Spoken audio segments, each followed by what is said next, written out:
మేడ్చల్ జిల్లా చర్లపల్లిలోని Indian జినామిక్స్ కంపెనీపై drug control అధికారులు దాడులు నిర్వహించారు.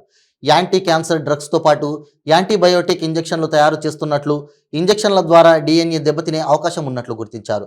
ఈ డ్రగ్ వల్ల క్యాన్సర్ పేషెంట్లకు మరింత అనారోగ్య సమస్యలు తలెత్తే అవకాశం ఉందని, కీమోథెరపీలో ఇంజెక్షన్లు వాడుతున్నట్లుగా గుర్తించారు. అనుమతులు లేకుండా ఇంజెక్షన్లు తయారు చేస్తున్న ముఠాను డ్రగ్స్ కంట్రోల్ బోర్డు అధికారులకు వచ్చిన సమాచారంతో దాడులు నిర్వహించారు. ఈ ఇంజెక్షన్లు వాడడం వల్ల మనిషి ప్రాణాలు పోయే అవకాశం ఉన్నట్లుగా గుర్తించారు. కంపెనీ డైరెక్టర్ అనిల్ కుమార్ని అదుపులోకి తీసుకొని డ్రగ్ కంట్రోల్ బోర్డు అధికారులను విచారిస్తున్నారు.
Drums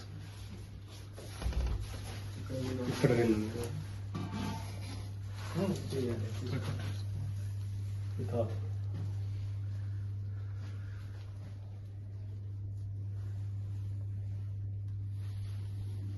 right